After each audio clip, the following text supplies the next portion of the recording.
আমরা এখন error establishing এ database connection যেটা হচ্ছে আমাদের ওয়েবসাইটের ডাটাবেস এরর। আমরা এই সমস্যার সমাধান করতে হলে আমাদেরকে প্রথমে সি প্যানেলে যেতে হবে। সেজন্য আমরা আমাদের সি প্যানেলে লগ ইন করব।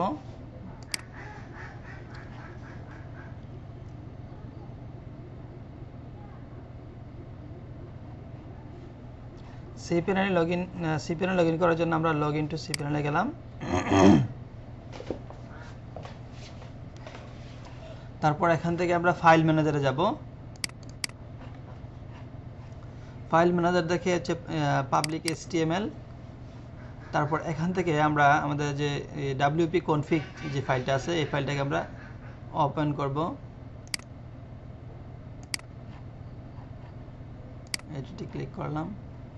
এখান থেকে আমরা আমাদের যে ইউজার আমাদেরকে যে চেক করতে হবে সেটা হচ্ছে আমাদের ইউজার নেম, তারপর হচ্ছে ডাটাবেস নেম, ইউজার পাসওয়ার্ড, তারপর হচ্ছে যে মাইস্কুয়েল হোস্ট নেম, তারপর হচ্ছে টেবিল প্রিফিক্স। এই জিনিসগুলো আমাদেরকে চেক করতে হবে যে আমাদের ডাটাবেসের সাথে আমাদের তথ্যগুলো সঠিক কিনা। সেজন্য আমরা প্রথমে চলে যাব আমাদের সি প্যানেল থেকে এই মাইস্কুয়েল ডাটাবেসে। মাইস্কুয়েল ডাটাবেসে গিয়ে দেখবো আমরা আমাদের এখানে যে ডাটাবেসটা আছে, যেমন এখানে আছে ডাটাবেস এবং প্রিভিলেজ ইউজার নেম, সেটা ঠিক আছে কিনা। তো ইউজার ডাটাবেসের নেমটা হচ্ছে আলী আশরাফ WP 269। আমরা এখানে দেখতে পেলাম আলী আশরাফ WP 269 ডাটাবেস নেমটা এখানে সঠিক নয়। আমরা ডাটাবেসটা কপি করে নিলাম, কপি করে নেই, সি চেপে কপি করলাম। তারপর আমরা সঠিক ডাটাবেস নেমটা দিয়ে দিলাম। তারপর আমরা সেভ চেঞ্জেসে ক্লিক করলাম। এখন আমরা দেখব আমাদের সমস্যার সমাধান হয়েছে কিনা। এরর এস্টাবলিশিং ডাটাবেস কানেকশন, আমাদের এই সমস্যাটির সমাধান এখনো হয়নি। দ্বিতীয় কাজ হচ্ছে আমরা এখন দেখব আমাদের user name, database user name সেটা ঠিক আছে কিনা। আমাদের এখানে এটা হচ্ছে ডাটাবেস ইউজার নেম। এখান থেকে এটা হচ্ছে আমাদের প্রিভিলেজড ইউজার। এখান থেকে আমরা এটাকে কপি করে নেব।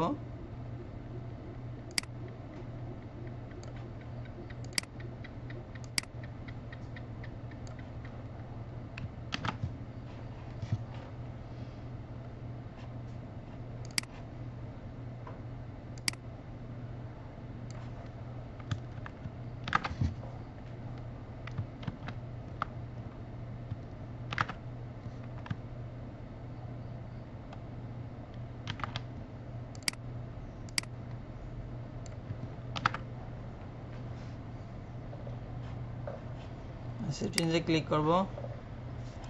এখন দেখব আমাদের সমস্যাটি সমাধান হয়েছে কিনা। না, আমাদের প্রবলেমটা এখন সমাধান হয়নি। সেজন্য আমরা প্রথমে তারপরে আবার যাব। এখান থেকে হচ্ছে ডাটাবেস পাসওয়ার্ডটাকে আমরা এখানে যে পাসওয়ার্ডটা আছে এই পাসওয়ার্ডটা আমরা ইউজারে দিয়ে দেব।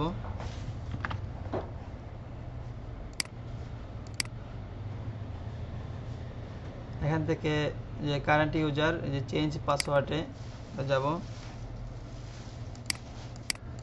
এখান থেকে আমরা সার্ভারে যে পাসওয়ার্ডটা দেওয়া আছে এই পাসওয়ার্ডটা আমরা কনফিগারেশনটা দিয়ে দেব, দিয়ে আমরা চেঞ্জ পাসওয়ার্ডে ক্লিক করলাম।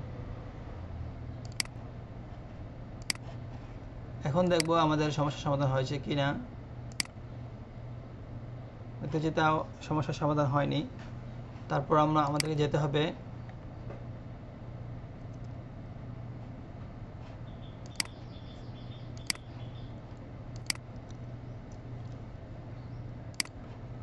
WP config এর আমাদের এটা একই সার্ভারে আছে। ডাটাবেস এবং হোস্ট একই সার্ভারে আছে, সেক্ষেত্রে এটা ঠিক আছে লোকাল হোস্টে। তারপর হচ্ছে আমাদের টেবিল প্রিফিক্স হচ্ছে 12WPZZ।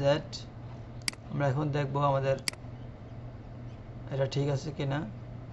সেই জন্য আমাদেরকে যেতে হবে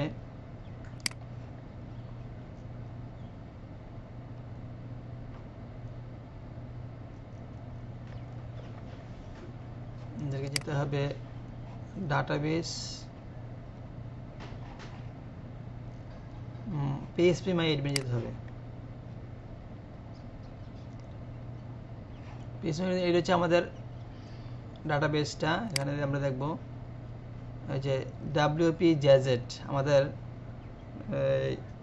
প্রিফিক্স হচ্ছে WP JZ। তাহলে আমরা এখানে দিয়ে দেব WP JZ, সেভ চেঞ্জে ক্লিক করলাম।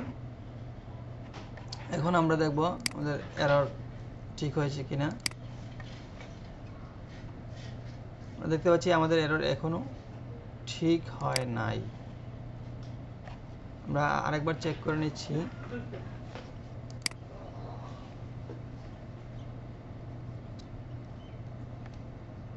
Database name,